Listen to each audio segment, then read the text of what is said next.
So our next speaker is Simon Dixon. He's going to be starting now. Thank you. Hello everybody. Very happy to be here at the European Bitcoin Conference. My first time in Prague. Just out of curiosity, has anyone watched any of my videos? Anyone familiar with my work at all? Okay, just a few of you. All right, well, my name is Simon Dixon. I am the founder of banktothefuture.com, and I am the author of Bank to the Future, Protect Your Future Before Governments Go Bust. For the last 5 years, I've been working on marketing a particular message and a particular school of thought towards what we think needs to change in the banking system in order to create some kind of sustainability under a fiat currency system. Before I started as a banking reformer, I come from an investment banking background.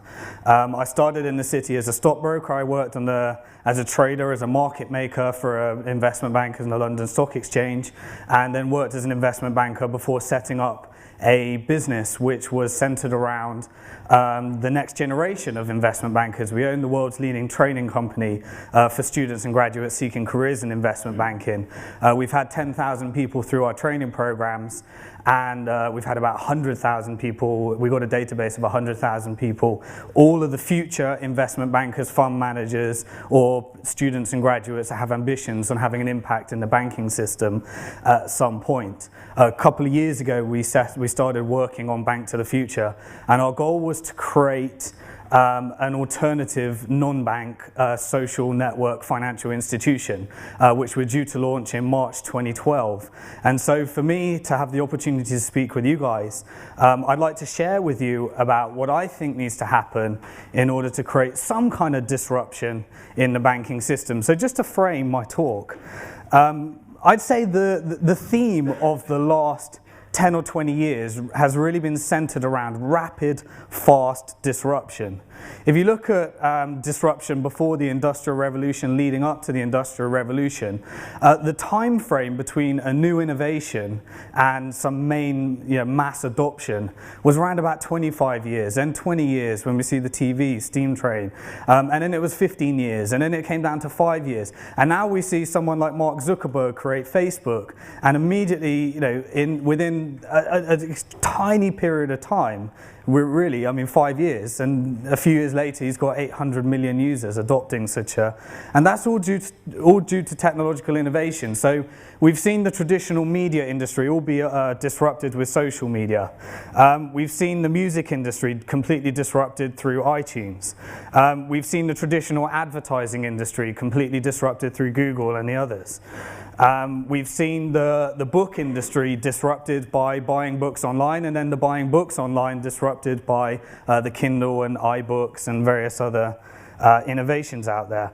I put this diagram up here because when I started in our business I think about 4 years ago, we were given a call from BT, and this salesman gave us this most amazing pitch about the future of telephony.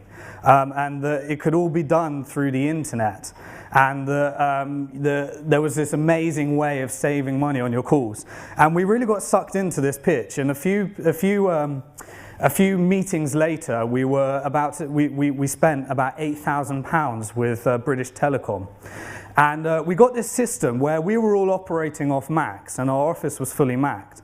And they said that you needed to install, they didn't tell us this, but they told us later, once we'd spent £8,000, that we needed to install parallels to one, because we couldn't run it on Mac, and we had to use, and we had to all kill our Macs by turning them into PCs, which really slowed down everything we were doing. And the system never got working, and I think after about a year of fighting the company, if those of you that are not in the UK, the British Telecom, the main telephony company, we realised that we just paid £8,000 and completely screwed up our business for Skype. And it didn't work as well as Skype. And it didn't really do anything that Skype wanted to do. So we've seen this massive disruption to traditional industries. Now, the telephone industry has not been fully disrupted yet, but you know, it's only a question of time really before everything's free. And by the way, I'm not an advocate of everything being free. For those of you that are developers in the open source movement, I think that the free movement is very disruptive to the economy. It only causes unemployment. So when you think that the answer to disrupting an industry is to give everything away free and really attack a company, what you're going to find is that's going to really, really screw up our economy as we know it today. It only causes unemployment when you do that. And one of the main reasons why record numbers of people are finding it so hard to get jobs right now is because everything's becoming free. And someone's got to pay their wages at the end of the day. Not everyone can be an entrepreneur and a programmer. Although I think we're in an entrepreneurial revolution, I don't particularly like revolutions. I believe in evolution. I think a lot of people get hurt during a revolution. And I'd prefer to see some kind of evolution personally. But anyway, a little side point. We've even seen the traditional charity model get disrupted through microfinance movement and the emergence of the social enterprise. If anyone's read Richard Branson's new book, it's called Screw Business as Usual, and it's all about how being good to the world, being good to the planet, being good to people is very, very beneficial to profits and bottom line at the moment. So we've seen this emergence of new businesses, and I really, really genuinely believe that business and entrepreneurship and capitalism is the key to actually getting back to some kind of sustainability. But we need a paradigm shift, and we need people doing things for different reasons. And that's where the social enterprise and the social entrepreneur come in for me. But one thing that we have not seen disrupted, and I ask the question why, are the things that we most need disrupted in the world right now. There's three things that we need I think disruption needs to occur more than anything else in the world. The first is the industries that are actually, I've put here a different slide here first. Firstly, why did all these disruptions actually happen? Well, the first reasons why they happened is there was an appetite for change. So when David was presenting earlier on, you've got to align yourself with what's actually happening in the real world, there's got to be an appetite for change. And I think we can all agree that there is a tremendous appetite for change in banking right now.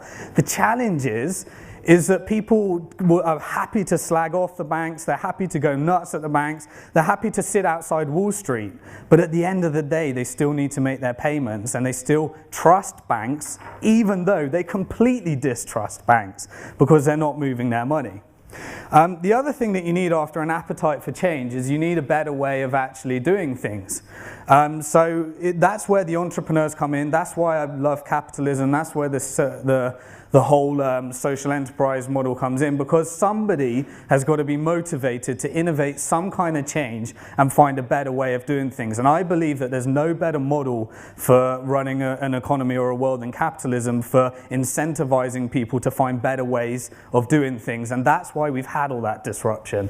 For those of you that, I recently presented at Occupy London, which I thoroughly enjoyed, and I was presenting to a lot of the anti-capitalists on the benefits of capitalism and why we're not actually in any kind of capitalism right now.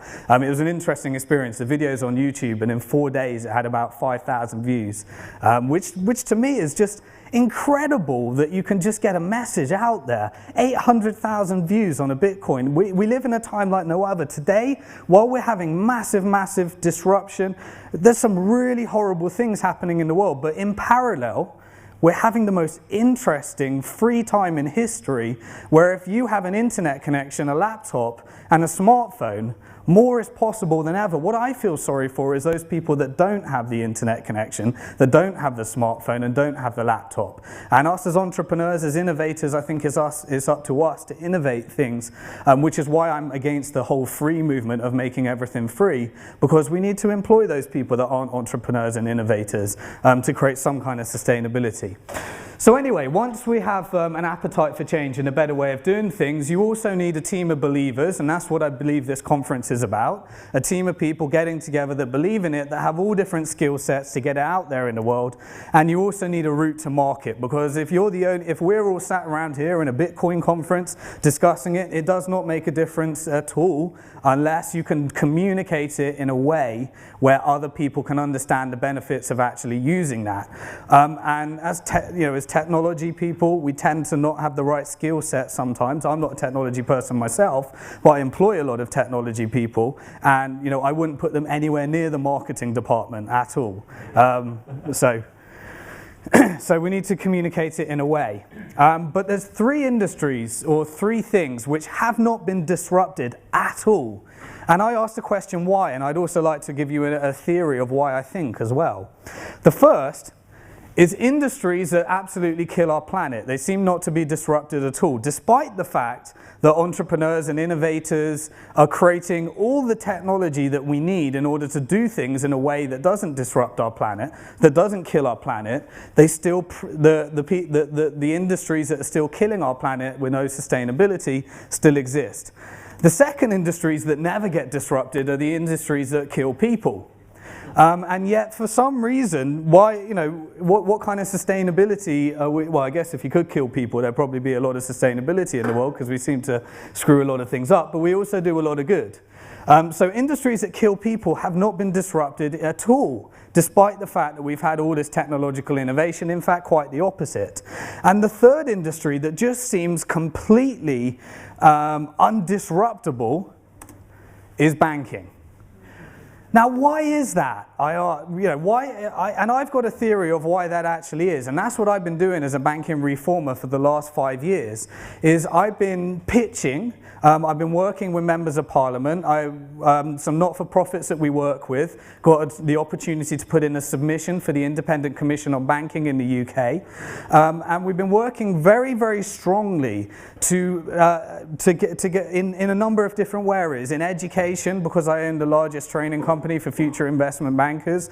In business, because we're creating an alternative financial institution using social networks. And thirdly, through not-for-profit and politics and working with, I had the opportunity to speak alongside a couple of members of parliament a couple of weeks ago. And it was amazing. In the UK, we have about 600 members of parliament. From my speaking and my dealings, 4 of them truly understood money and the nature of money and how money is created. And I believe that the reason that these industries have not been disrupted is purely because of the way money is actually created. And that's why me as a banking reformer, we look to change the rules of money and banking, because although I'm very excited about creating an entrepreneur revolution in alternatives, I also know that there's got to be things that happen at the governmental level in order for these things to go through, with the exception of a few things. And one of those is creating a complete alternative currency such as Bitcoin. So there's 3 flaws that we believe in banking, and I just want to touch upon these briefly because they lay into what I'd like to speak for the rest of the presentation. The first is this, and this is why those 3 industries have not been disrupted, and they won't be disrupted until these 3 flaws are looked at. The first is this, not many people know this, but when you deposit your money with a bank, they become the legal owner of your money. So it actually becomes legally their money. The second thing is that once it becomes legally their money, banks decide how they spend it through issuing loans. So really, the banks are deciding and allocating well, by the way, 97% of our money is being allocated by banks. And so if it's not drawing a profit, then they'll put it to the unsustainable nature or whatever it may be. But they're really dictating where almost all of our money in our nation actually is spent. And the third thing, which we think is the third flaw of banking and the reason why we have such industries that can't get disrupted, is because banks actually create money. So you may not know this, or you may know this, but when you go and borrow a mortgage, essentially that's just brand new money created out of thin air by a bank.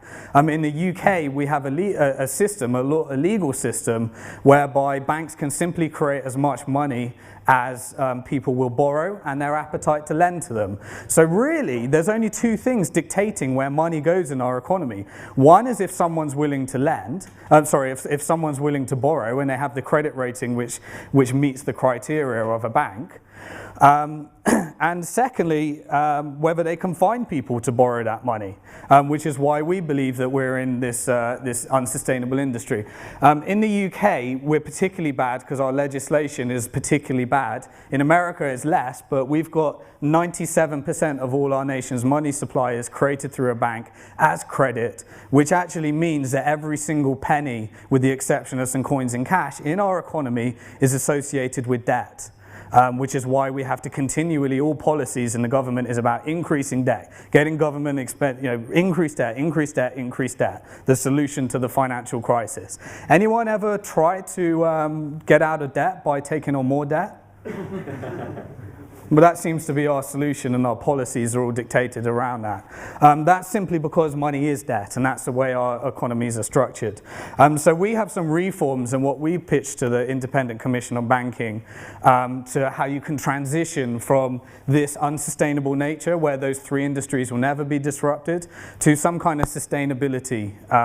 And I don't want to go into those right now because that's not what this talk is about. So how can we actually disrupt banking then? The indisruptible, the industry that just seems to be indisruptible. Why is it indisruptible? Because it's actually, if we took away banking, we would have a massive, massive depression like never before. Because all money is created by a bank. If you actually take that money away, we'd only have 3% of the money in our economy. So it's pretty hard to let a bank go bust, and it's pretty hard to make any kind of reform when you rely on banks for the actual creation of money, which is why I believe no other reform, no other movement, no other disruption can occur until that's a governmental issue, and they've got to actually decide how they're going to take back that power. But why do we need banks? Well, there's several reasons why we might need banks. Firstly, we need that for payments, and I'd like to look at the disruptions that could be caused in this industry. Secondly, we can look at funding. I put here the productive economy because the way banking actually works right now is only 8% of money actually goes to the productive economy. And by productive, I mean people looking to make a difference in the world, people creating business, people looking to create some kind of value added. All the rest of the money goes on commodity speculation, creating bubbles in the world, creating property bubbles, and only 8% makes its way to the productive economy. If you go into a bank right now and you're credit worthy, and you said to the bank, could I borrow £10,000 please? They'd say, what do you want it for? And if you said, well, I'd like to redecorate my house, they'd say, well, let me just look up your credit rating. And if your credit rating's good, are they going to give you that money? Hell yeah, they'll give you that money. If you went into the same bank and said, hi, I'm the same person, but what I want to use that for is actually for my business because I've got this brilliant idea of this new thing that's going to really make a difference in the world, are they going to give you that money? Hell no. So we think everything's backwards because it's all consumer spending and it's mortgages and creating property bubbles, and hence the reason why where we are today. The other thing we need a bank for is helping savers invest because people do want to get a return on their money and put it somewhere safe. And the fourth is to provide a market for currency. So I'm just going to go through some of the disruptions that we've actually seen.